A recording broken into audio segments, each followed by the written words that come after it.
Buenos días a todos. Muchas gracias por invitarme. Para mí siempre es bien bonito venir y ver un montón de maestros míos y amigos míos aquí conmigo. La verdad es que es un placer siempre venir. Y siempre que me inviten, para lo que sea, hasta para acomodar las sillas, con mucho gusto venimos. Bueno, el día de hoy me pidieron que habláramos acerca de riesgo cardiovascular y pareciera algo muy complicado, pero vamos a abordarlo con un caso que yo vi personalmente en mi consulta y que creo yo que ustedes van a decir, pues yo acabo de ver uno ayer o antier, porque es típico. Estas son mis declaraciones de conflicto de interés por el día de hoy. Y bueno, pues al final lo que quiero mostrarles aquí es que, como ustedes saben, la primera causa de mortalidad en el país es la enfermedad cardiovascular. O sea, no solo aquí, sino en muchos países del mundo. Incluso solamente quien tiene peor pronóstico que un paciente con insuficiencia cardíaca en estadio avanzado es el cáncer de páncreas. Fuera de ahí, cualquier otro tipo de cáncer tiene mejor pronóstico que un paciente con una enfermedad cardíaca en estadio avanzado. Y la realidad es que al menos más del 70% del país va a desarrollar una enfermedad cardíaca a 30 años. Entonces, la realidad de las cosas es que estamos por muy buen camino y parece que no andamos componiendo la brújula para nada. ¿Por qué?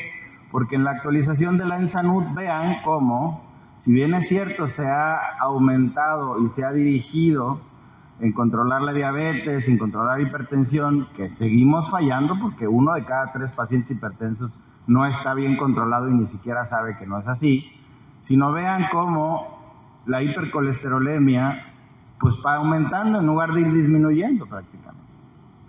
Y eso es algo muy común porque, por ejemplo, ¿cuántos de ustedes al menos una vez cada 6 meses les toman perfil de colesterol a sus pacientes?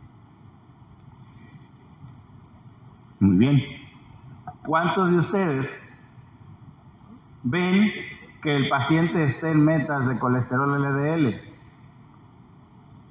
Okay. ¿Cuántos de ustedes nunca les suspenden un antilipemiante a los pacientes en su vida? Okay. ¿Cuántos de ustedes han visto que sus pacientes no lo suspendan? Pues ahí está el detalle. Ahí está el detalle porque, como van a ver en el caso que les voy a presentar, es muy difícil esta situación con los pacientes. O sea, es complicado. Doctor, ¿y toda esta receta tengo que tomar? ¿No me va a dañar el riñón y el hígado todo esto que me está usted dando?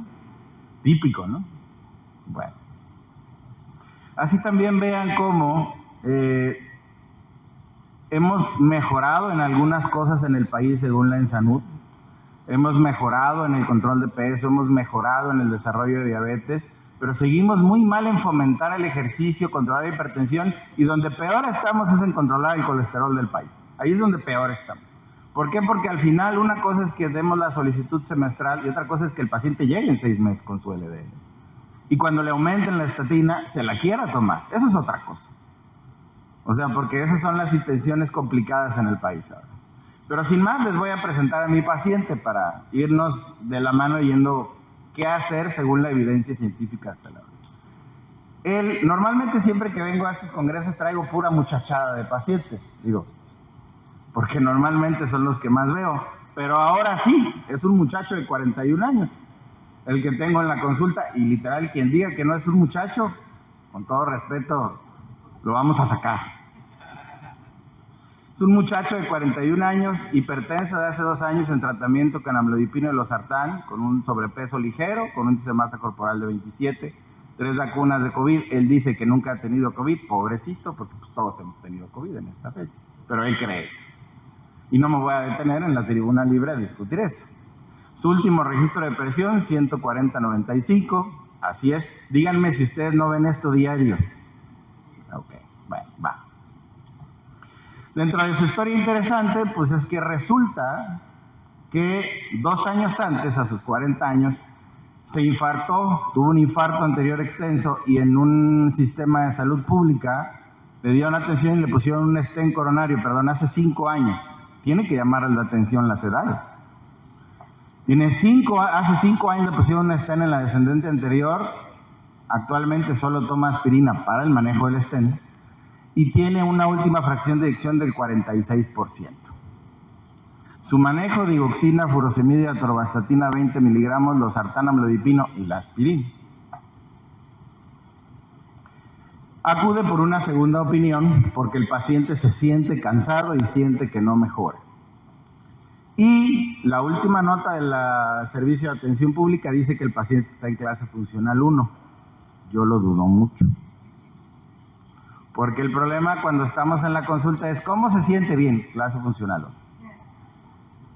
Y realmente ahí, ¿cuántos metros caminó en las 6 minutos? ¿Y cuántas cosas en la prueba de Naughton? ¿Cuántas etapas completó? Realmente ustedes saben que la escala de New York Heart Association es eso. O sea, se tiene que evaluar físicamente al paciente. O sea, realmente no es una escala diseñada para subjetividad. Que se ocupe como subjetividad, pues es un mal empleo. Pero bueno, así es como llega el paciente. Este es su electrocardiograma y creo que no hay que ser ahí una situación muy complicada para ver que no está bien ese electrocardiograma para tener 42 años el chamaco, ¿no? Es algo que les debe de llamar la atención. Obviamente toda la cara anterior tiene alteraciones, sobre todo en la repolarización, al igual que en la cara lateral alta. Este es su ecocardiograma y vean cómo pues prácticamente toda la región del septum y toda la región apical no se mueve. Y está muchacho, ¿no? ¿Se acuerdan? Bueno, así está. Y aquí está el resultado con una fracción de eyección de 46% por método tridimensional. Así es como está él. Estos son sus laboratorios. Vean cómo está de controlado el paciente. ¿Cuántos pacientes no reciben así ustedes en la consulta? Todos. Pues así está. ¿Ustedes creen que un paciente que tiene este antecedente debiese de estar así o debiese de estar mejor? Yo creo que todos estamos coincidentes en eso, ¿no? Pues así está. Obviamente se tapan los datos personales por cuestiones de la presentación. Y así está el chamaco. Ni al tostón llega, decía mi abuelita. Y vean la presión arterial, la frecuencia cardíaca. ¿Ustedes creen que con estos signos vitales está en una clase funcional 1 en reposo? No. Vean el tratamiento farmacológico y estos son los paraclínicos. Vean el colesterol y el LDL. Pero eso sí, su atorvastatina de 20 la toma todos los días en la noche. ¿No? Bueno, su estudio de tiroides también luego a veces no lo vemos. Pero bueno, realmente no es un paciente hipertenso con cardiopatía isquémica crónica. Es un paciente que tiene un síndrome isquémico coronario crónico por cardiopatía isquémica, una insuficiencia cardíaca estadio C con FEBI ligeramente reducida, un síndrome metabólico y una hipertensión arterial sistémica. ¿Qué hacemos con él? O sea, ahí está. No me pueden decir que nunca han visto a nadie así, quizá un poquito más al tostón. Al tostón va. Este sí es exageradamente joven, pero sí los han visto. Y el problema es que así siguen. Siguen con losartán, siguen con amlodipino, siguen con los medicamentos. ¿Qué hacemos? Bueno, actualmente, la semana pasada en el Congreso Europeo de Cardiología, se lanzó la actualización del 2024 de los síndromes isquémicos crónicos, que así se llaman. Esto nos habla de que al menos el 50 al 70% de los pacientes que tienen una enfermedad, que tienen angina, tienen enfermedad obstructiva crónica de una arteria coronaria si son hombres. Es decir, el ser hombre se relaciona más con que el dolor torácico sea por arterias tapadas.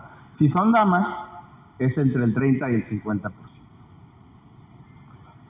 Eso pues obviamente nos debe de llamar la atención porque les traigo a este muchacho que obviamente pues imagínense, en edad productiva, con frecuentes incapacidades, con problemas familiares, por lo mismo. Bien, ahora, obviamente eso no lo debemos de tomar en cuenta, como bien dijo el doctor previamente, que era una enfermedad totalmente distinta, pero los cambios del estilo de vida siempre son el pilar de todo el tratamiento. Pero ustedes díganme, ¿a cuántos de ustedes sus pacientes les hacen caso? Y si no, díganme cómo le hacen, porque ni a mí, y ya veo pacientes con falla cardíaca. O sea, ya cuando llegan conmigo, el paciente se siente mal. y aún así no hacen caso. Entonces, eso no significa que nosotros no tenemos que insistir. Lo vamos a insistir. Y vamos a tratar de ser insistentes, aunque el paciente diga, mejor me voy a ir con el doctor que me deja tomar alcohol y no me dice nada. Pero, pues hay que insistirlo. Y la realidad es que esto sí, vean cómo las modificaciones al estilo de vida y el control de los factores de riesgo es fundamental. Incluso antes de llegar a ver la cardiopatía isquémica tendríamos que... Ahora, ¿mi paciente estos dos aspectos los tiene controlados? Antes de llegar a eso tengo que controlar eso primero. No tengo bien vista ni la hipertensión ni la dislipidemia. Entonces, antes de llegar a eso tengo que ver esto. Porque luego piensan que los cardiólogos pensamos en ponerle stents a todo el mundo. Sí, pero también vemos otras cosas como esto. Porque esto es lo principal y ahorita lo vamos a ver por qué. Ahora, recuerden que nuestro paciente desafortunadamente ya tiene un daño ventricular, aunque es ligero, porque no baja del 40%. Pero lo tiene. Esta es la última actualización de este año, salida hace en 2 números de la revista del American College of Cardiology en la rama de falla cardíaca, en donde habla de qué hacer con los pacientes que tienen insuficiencia cardíaca aunque tengan FEBI casi normal. Es decir, aunque no tengan un daño miocárdico severo. Y fíjense bien cómo, acuérdense de cuando estudiamos estadística en la Facultad de Medicina, entre más se aleje del 1 para menor es mejor. Es decir, más reduce el riesgo relativo de mortalidad. El HR, que es en inglés, que es el hazard ratio, y en español es el RR o el riesgo relativo. Y vean cómo nuestro paciente, cuando le agregamos prácticamente casi el mismo manejo que un paciente con FEBI reducida, se despega más. Pues este paciente tendría que tener, pues al menos un beta bloqueador, pero no lo tiene. En lugar de tener losartán, podría tener sacubitrilo de valsartán. No tiene un ISGLT2 que debiese de tener, aunque no sea diabético, porque eso creo que ya lo hemos platicado en muchas cosas. Bien, pues así está nuestro paciente después de la segunda consulta.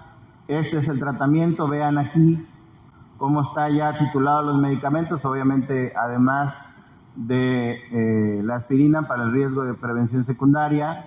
Estos son los medicamentos como quedó, ya tiene 80 miligramos de atorvastatina por la noche, pero el paciente sigue en clase funcional 3 por angina y entonces lo mandamos a una prueba de esfuerzo y sale positiva para isquemia. Ya se controló la presión, ya tiene buena frecuencia cardíaca, el paciente sigue sintomático, le hacemos una prueba de esfuerzo y sale positiva. Ojo, ¿cuántos pacientes de ustedes con 80 de atorvastatina tienen 175 de colesterol total? Pues aún así está mal. Porque ¿qué necesitamos ver en un paciente con LDL? Con prevención secundaria, el LDL. ¿Y cómo está el LDL? Pues no puede estar abajo de 55 si tiene 175 de total. Entonces, pareciera que ya el paciente lo tenemos, pero mire, pero la realidad es que no, porque es un sujeto de riesgo. ¿Qué tan riesgo? Bueno, pues al final lo llevamos a cateterismo, ahora sí, para que no nos critiquen, también pensamos en stents, y vean cómo aquí está el stent y tiene una placa nueva después del stent, en 5 años. Me dice un colega, ¿puedo haber migrado un poco la placa que tenían ahí al inflarlo, se fue para adelante? Bueno, sí, pero no debiese estar de esta manera. Obviamente, con un colesterol de 250, pues no estábamos haciendo nuestra chamba. Y vean qué edad tiene el paciente. Es un paciente generador de placas. ¿Qué riesgo tiene este paciente? Esa es la pregunta. ¿Qué hacemos con él? ¿Qué riesgo tiene primero? Pues lo que tenemos que hacer con él, y esto es derivado de nuevo de la guía actualizada para el año 2024 del síndrome coronario crónico, fíjense bien, hay que estudiar los síntomas, ya vimos qué síntomas tiene, ya vimos los cambios electrocardiográficos y ya vimos si hay nueva placa, y sí tiene nueva placa. Tenemos que ver la función ventricular, ya lo tenemos, y tenemos que considerar qué es lo que vamos a hacer, pero fíjense bien cómo en todo, el tratamiento, los factores de riesgo y la modificación del estilo de vida está, junto con todo lo demás. Ahora, ¿qué riesgo tiene nuestro paciente? Pues si ya tienen un paciente que tuvo un síndrome coronario, aunque sea leve, una angina inestable, un infarto sin elevación, o que se infartó pero le pusieron un stent y se recuperó, fíjense bien cómo está el riesgo. Extremadamente alto. O sea, todas estas calculadoras de Framingham, si el paciente ya tuvo una afectación cardíaca, no sirven. Pásense directamente al riesgo extremadamente alto. Y si el paciente tiene daño miocárdico severo, está muy extremadamente alto riesgo.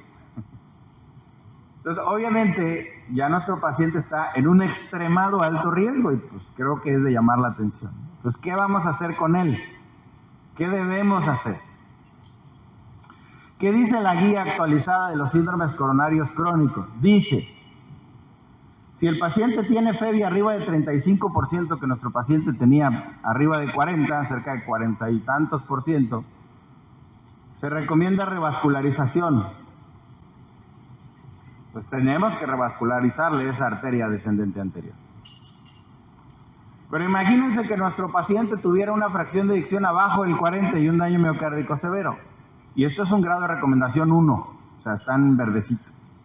¿Qué dice la guía para pacientes con daño miocárdico muy severo? Pues revasculariza de todas maneras. Esta es la guía de este año para pacientes con daño miocárdico severo. Es decir, insuficiencia cardíaca no con FEBI ligeramente reducida, sino reducida. También hay que revascularizar. Pero ahora la pregunta, ¿realmente los ensayos clínicos dicen que hay un beneficio en la revascularización? Y esto es donde mis amigos los hemodinamistas brincan, pero pues la realidad está ahí. Vamos a analizar 7 estudios aleatorizados dobles ciegos controlados en los cuales se basan las guías. Las guías dicen que hay que revascularizar. Y realmente ver un paciente que tiene síntomas y que tiene una placa del 95% en la DEA como él, pues sería ilógico no hacerlo. Pero vamos a revisar. El primer estudio que se publicó acerca de esto es el estudio CURAS. Vean, el CURAS Trial. Vean desde cuándo es, del 2007. Y el estudio CURAS dijo que para los pacientes a 7 años de seguimiento no había diferencia estadísticamente significativa entre ponerle un stent o dejarlo en manejo médico del paciente. Esa fue una caja de Pandora que estalló. Y a pesar de eso, se sigue revascularizando. Y no digo que no, sin embargo, siempre hay que ser curiosos con la evidencia científica. El siguiente estudio, el más reciente, el Ischemia Trial del año 2020. Estos 2 estudios son para pacientes que tienen una función ventricular arriba del 45%. El Ischemia Trial dijo que a 5 años no hay diferencia estadísticamente significativa en revascularizar a un paciente o no.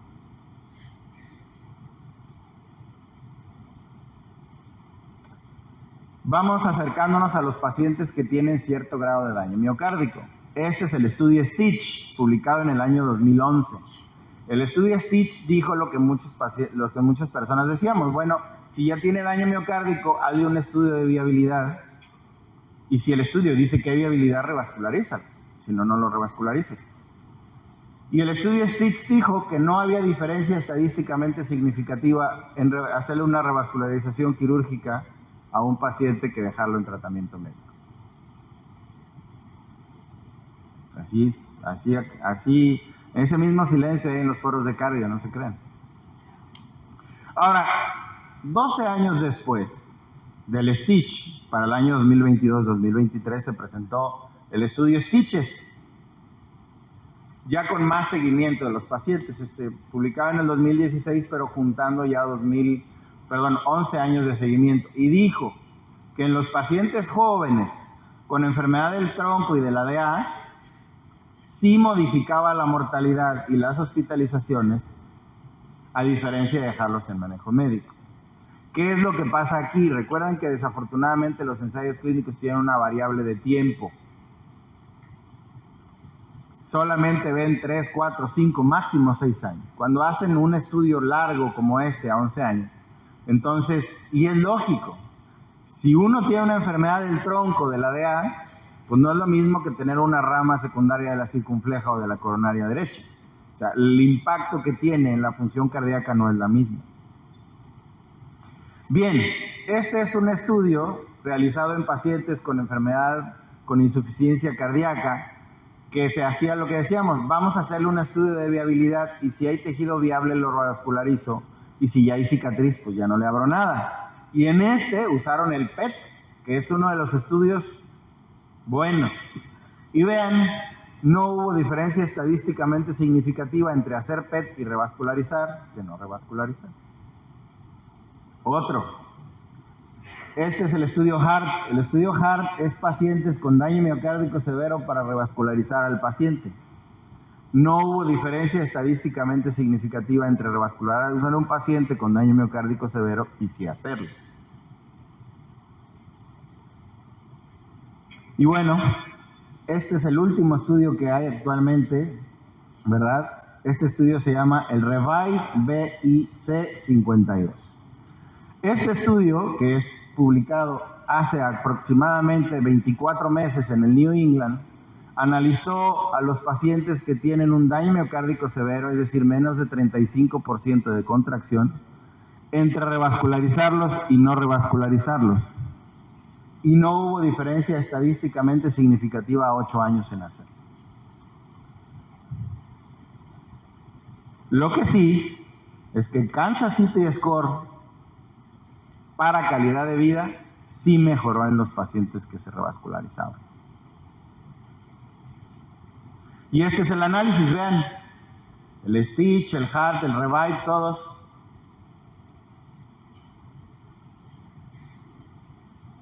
Pues prácticamente esa es la respuesta. Y entonces, ¿por qué las guías dicen que sí? Porque obviamente, si tienes algo que mejore la calidad de vida, te lo va a decir que sí. Pero no es a donde debemos de desviar la atención. El paciente tiene problemas más graves que una angioplastía urgente porque no tiene elevación del ST. El paciente necesita primero tener un tratamiento farmacológico adecuado. Y la evidencia aquí está. ¿Qué dicen las últimas actualizaciones que hay para el manejo del colesterol? Bueno, pues, que son del 2018 para el 2019. Pues vean, ¿se acuerdan qué riesgo tenía nuestro paciente? Muy alto riesgo. Bueno, vamos directo al muy alto riesgo. ¿Estatinas elevadas las tenía? Sí, ya tenía 80 de Torvas. A pesar de eso, ¿tenía más de 70 de LDL? Sí, pues le agregamos ezetimibe. Y si a pesar de eso no tiene, si sigue por arriba de 70, decía aquí, pues el paciente tiene que agregarse un inhibidor del PSCK9, que son medicamentos biológicos dirigidos. Vamos a regresar al guideline de síndromes isquémicos crónicos de este año, que les digo se presentó la semana pasada en el Europeo de Londres. Y vean, la meta de LDL debe de ser abajo de 55, con un grado de recomendación 1A. ¿Nuestro paciente lo tiene? No. ¿Cuántos de sus pacientes tienen menos de 55 LDL que ya hayan tenido coronariopatía? Pues ninguno. Y luego preguntamos por qué el servicio de falla cardíaca de la UMAE 14, ya el doctor no tiene citas hasta enero. Desde junio. Pues porque obviamente el paciente se sigue infartando. Vean este muchacho. Entonces, ¿qué tiene más evidencia? Lo que dejamos a segundo término. Nos vamos primero a abrir, lo primero es abrir la arteria y luego preguntamos cómo está el LDL. No, primero hay que preguntar cómo está el LDL. Primero hay que ajustar el tratamiento farmacológico. Y de ahí revascularizamos. Porque si no, el éxito, pues ahí está. Bien. Ahora, dentro de los PSCK9 y dentro del manejo del colesterol en general, como sabemos, ha habido una evolución muy dramática de los tratamientos desde la creación de las primeras estatinas hasta posteriormente combinarlas con inhibidores de la absorción como el ezetimibe, el ácido bempedoico.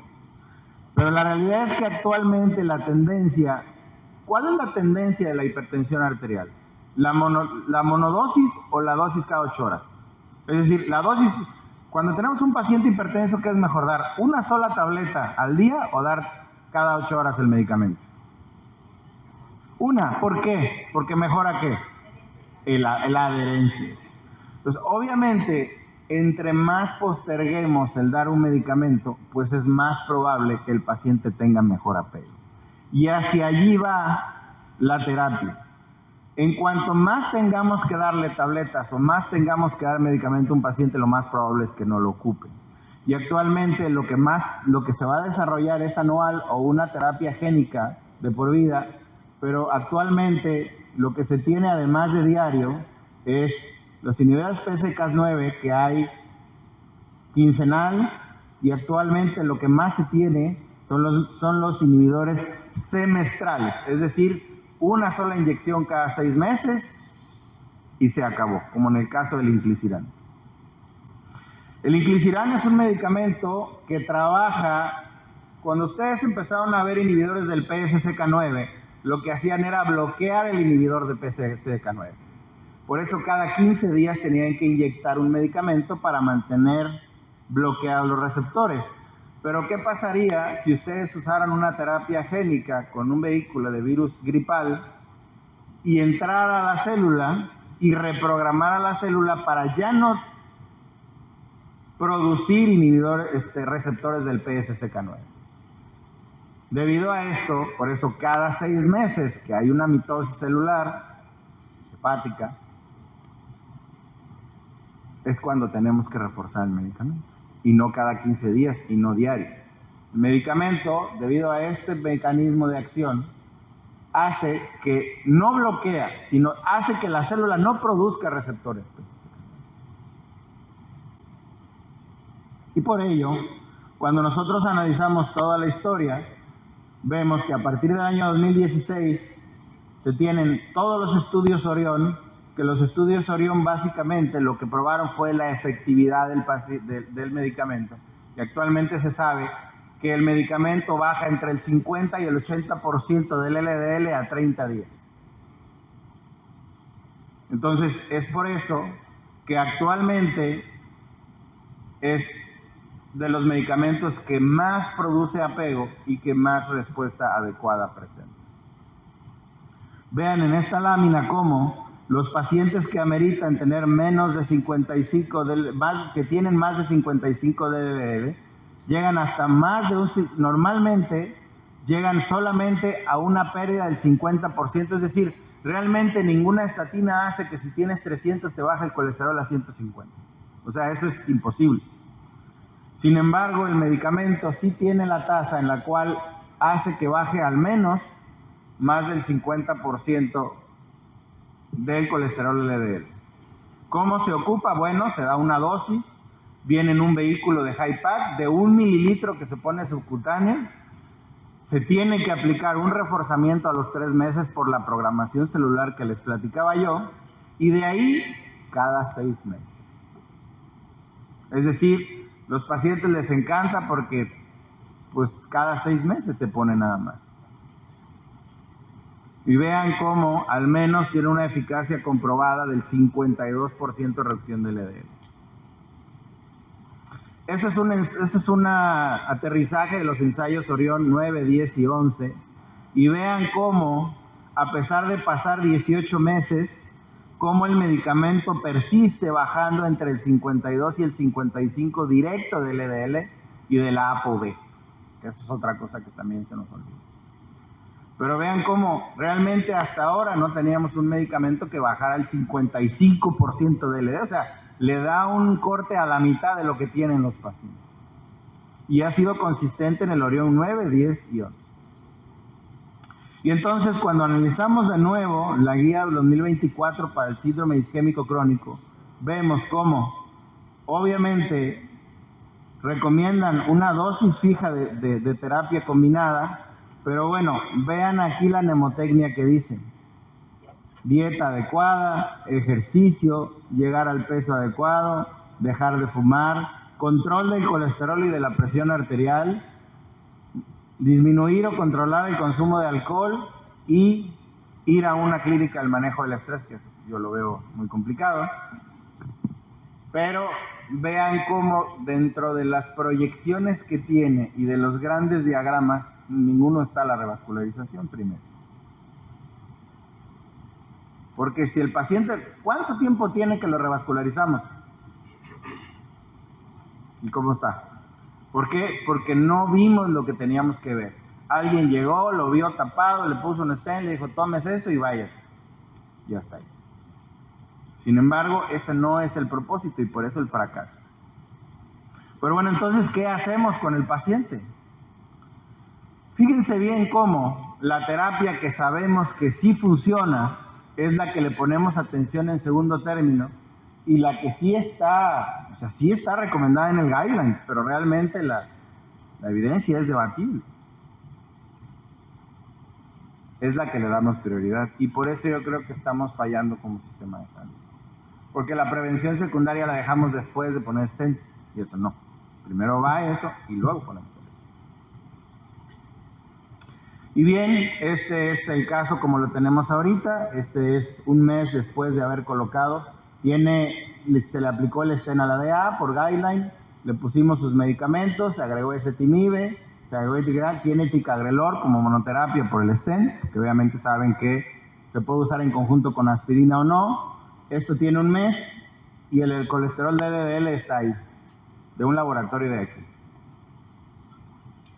Eso es lo que tiene el LDL ahorita. Un mes después de la revascularización ya tiene FEBI de 53. Lo más probable es que esa arteria sea la que hacía que el músculo estuviera con peor. Obviamente se abrió y mejoró la fracción de eyección, también obviamente debido al tratamiento.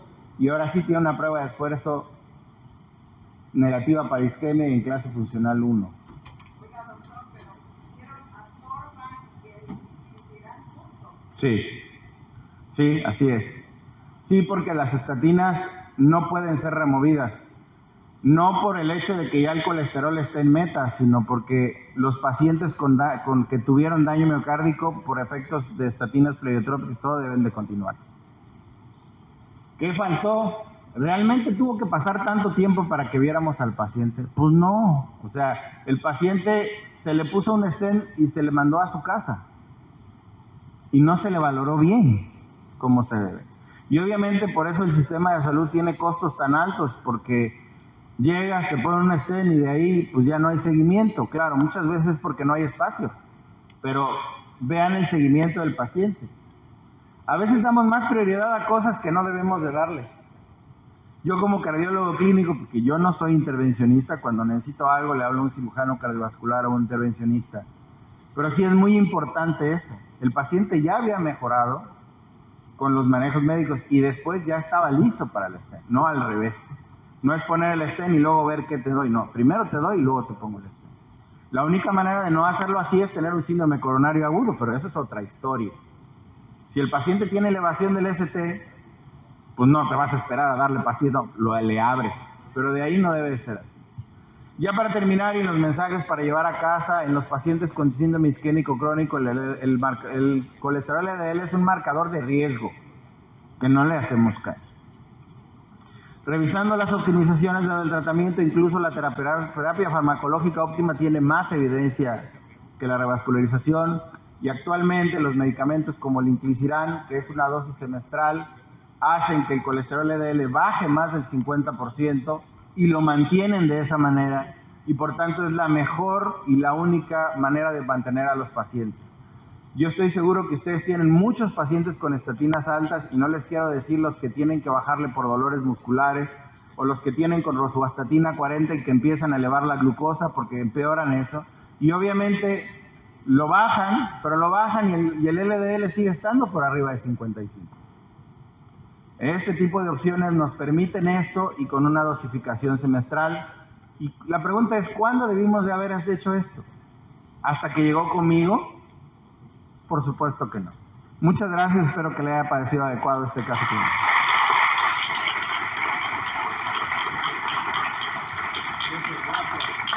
Gracias, doctor Rafael Rascón. Si tienen preguntas, tenemos 10 minutos de preguntas. Por favor, si nos apoyan con los micrófonos. A nuestro decano, por favor. Doctor, un placer verlo como siempre.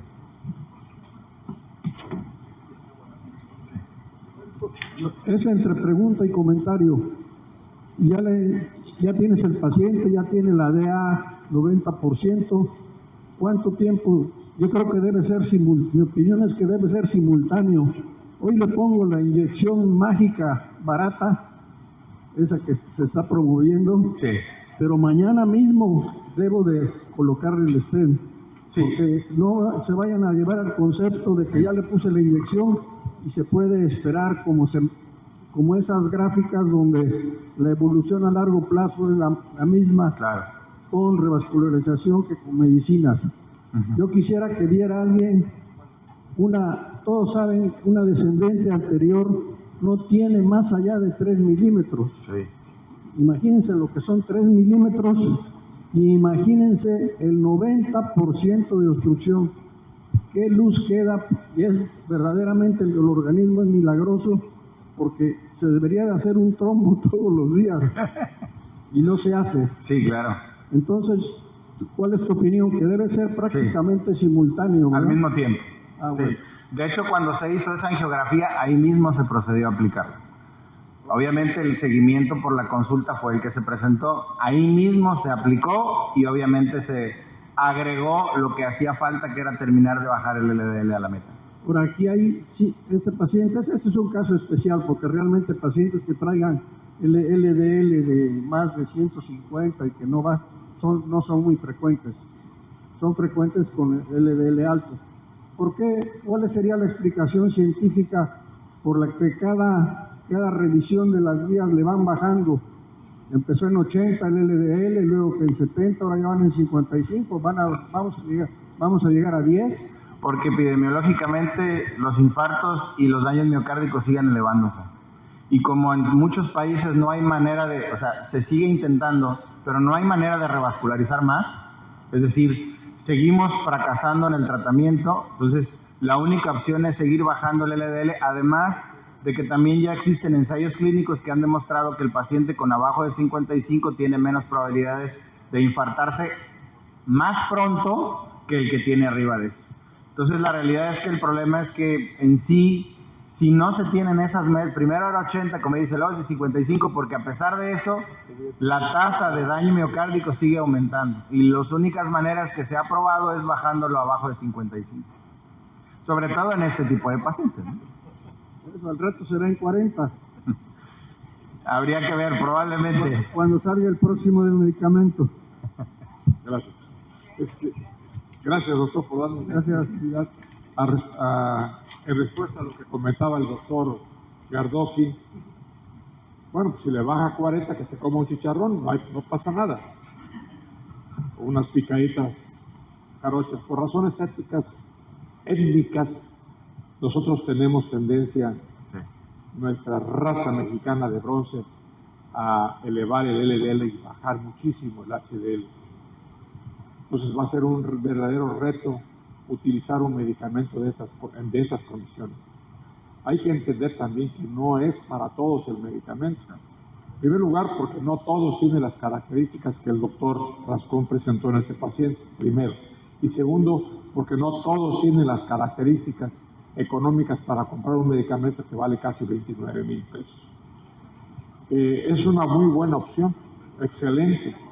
Me recuerdo, y el doctor Gardoqui no me dejará mentir, que cuando empezaron los medicamentos, las estatinas, especialmente allá en los años 90, me tocó con César Rodríguez Gilaver en muchísimos foros, platicar sobre ese tipo de situaciones. Y me recuerdo que se hablaba de los medicamentos como si fueran el drano, ese producto que usan las amas de casa y que a veces nos obligan a nosotros a utilizarlo para destapar los drenajes en las casas, el famoso drano. Y así se publicitó en algún momento las estatinas. Hubo estatinas que fueron quitadas del mercado por demás, porque producían efectos tóxicos terribles. Hoy día tenemos un medicamento que es una buena opción, porque caramba, no, es una opción excelente, pero me pregunto, ¿estará indicado para el mexicano? Para el mexicano que tiene un defecto genético. Nosotros como mexicanos no somos la característica física que se propone en los estudios mundiales. Observarán ustedes, los que han leído algún estudio, alguna cita biográfica, dicen, se estudió en los escandinavos, se estudió en los finlandeses, se estudió, etcétera. Yo quisiera ver un perdónenme, un jarocho de aquí de la Mixtequilla, o un oaxaqueño, o un chapaneco que se parezca física y químicamente a un norteño de aquellos. Entonces, nuestra raza de bronce es una combinación de 26 etnias. Está perfectamente demostrado en el DNA, en el genoma mexicano.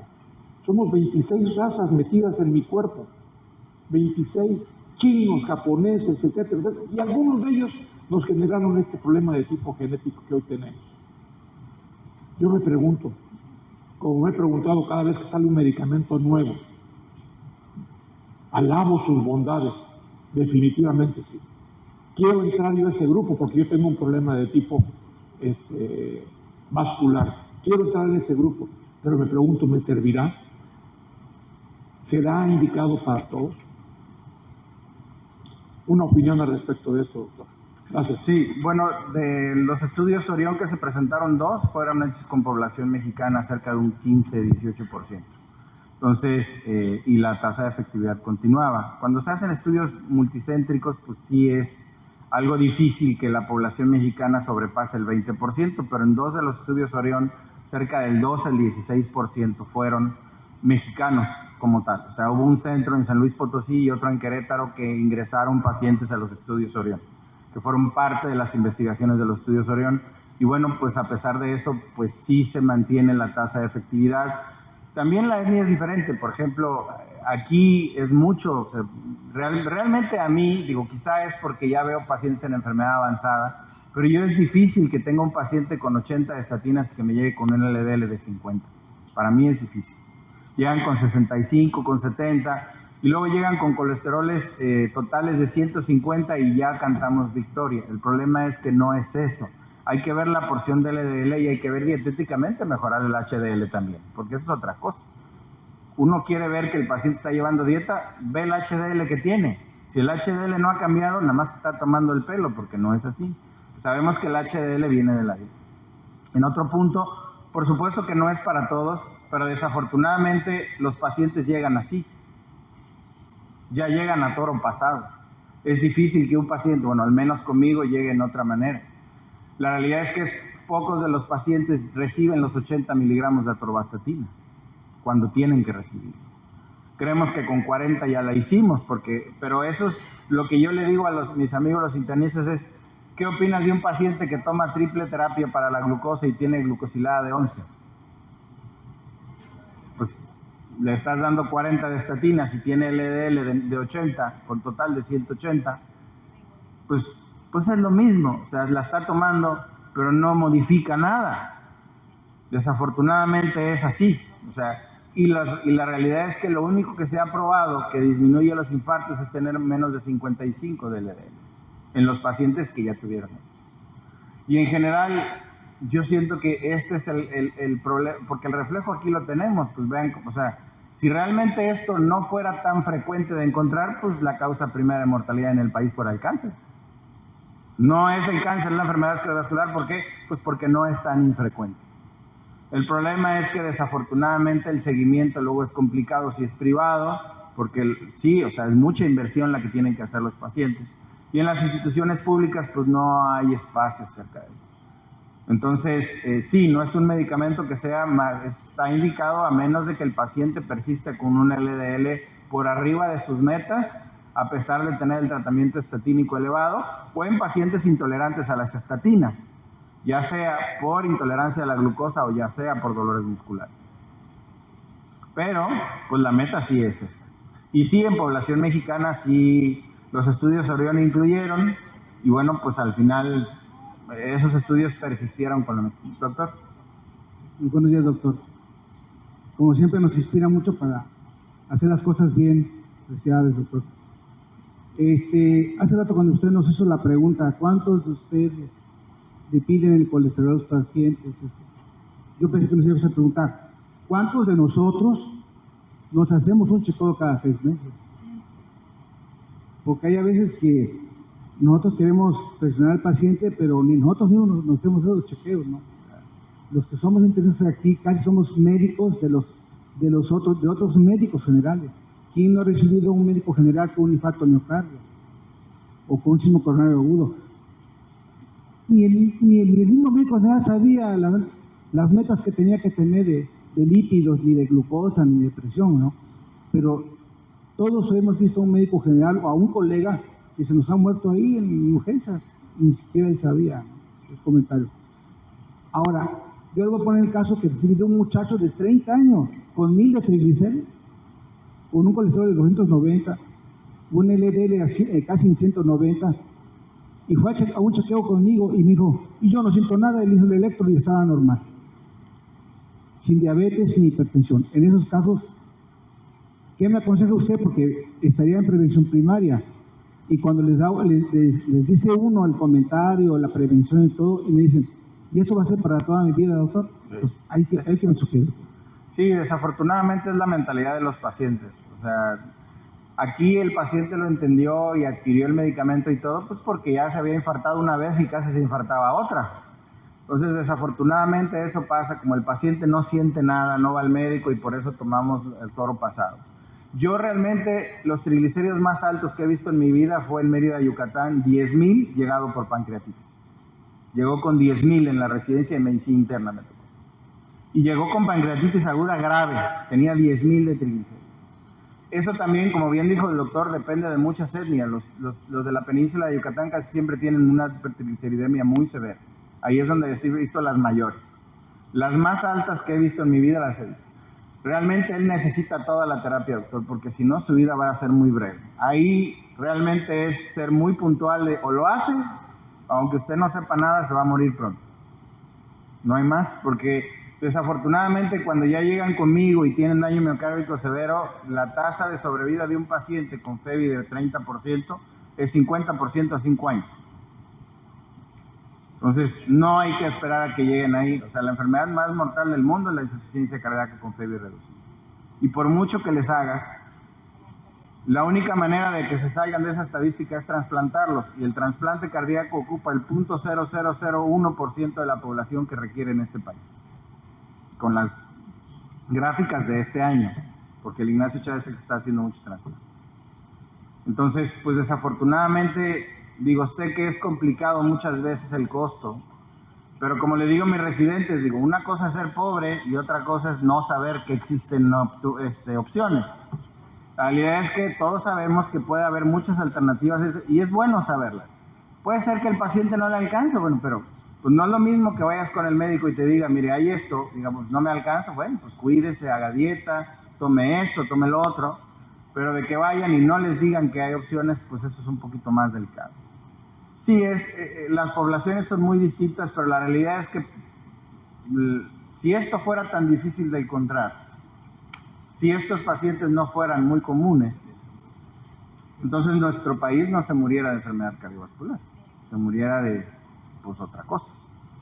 Pero los que estén en un hospital ahora no me pueden decir, en una terapia intensiva, en un hospital, en un servicio de hospitalización, no me pueden decir que cada vez la edad en que se infartan es menor. Antes se infartaban a los 70, a los 60 años, ahora se infartan a los 35, a los 40. ¿Eso por qué es? Obviamente, cambios del estilo de vida, alimentación, falta de hábitos, muchas cosas, el estrés también.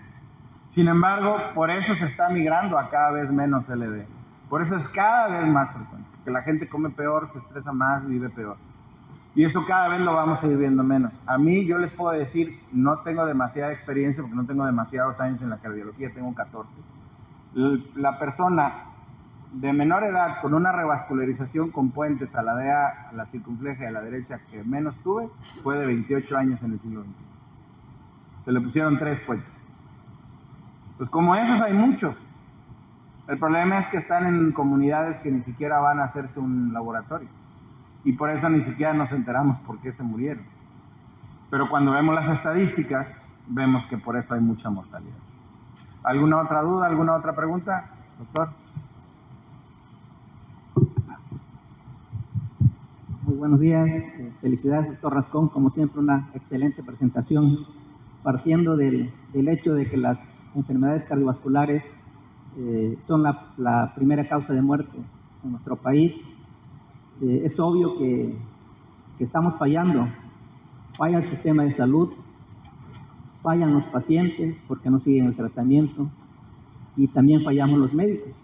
¿Sí? Ya lo mencionó usted, estamos haciendo las cosas al revés. En lugar de comenzar por las modificaciones al estilo de vida, seguido de la optimización del tratamiento y por último el intervencionismo, muchas veces hacemos Todo al revés. todo al revés. Y pues en lo personal he sido testigo, ¿verdad?, como algunos intervencionistas se implantan STEMs, hasta 6, 7 he visto, así parecen rosarios, y le pregunta al familiar y ya le explicó el cardiólogo intervencionista cuáles son las recomendaciones post-intervencionismo, ¿no?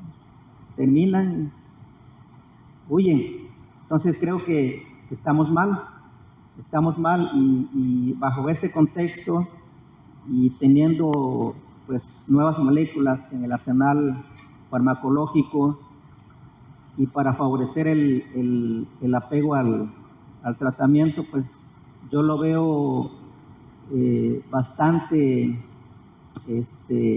favorable que podamos echar mano de ese tipo de moléculas porque van a favorecer el tratamiento. Ya lo decía usted, ¿no? Si tenemos que tomar una pastilla 3 veces al día, si me la tengo que aplicar una vez en 6 meses, pues yo creo que eso va a favorecer mucho la evolución natural de la enfermedad. Los costos, pues a veces lo barato sale caro, ¿no? Yo creo que es un conjunto de factores que hay que evaluar, que hay que analizar y sobre todo individualizar a cada paciente. No todos somos iguales, no todos respondemos iguales y son factores que hay que considerar. Muchas gracias, doctor. Sí. Realmente cuando hablamos, por ejemplo, en la situación de apego y costo, otros PSCK9 que hay, que son quincenales, cuando vemos cuántas quincenas hay en 6 meses, el costo es como 30% mayor que el semestral. Sí es cierto lo que dijo el doctor Salazar, o sea, esto no es para todos, no es para todos. O sea, es para pacientes que no hacen caso, que no hacen dieta, que tienen colesterol elevado, que no baja a pesar de la estatina, y pues eso desafortunadamente en nuestro país pues no es tan difícil de encontrar. Porque ¿cuántos de ustedes, levanten la mano, cuántos de ustedes tienen un paciente que lleva 5 años sin romper la dieta?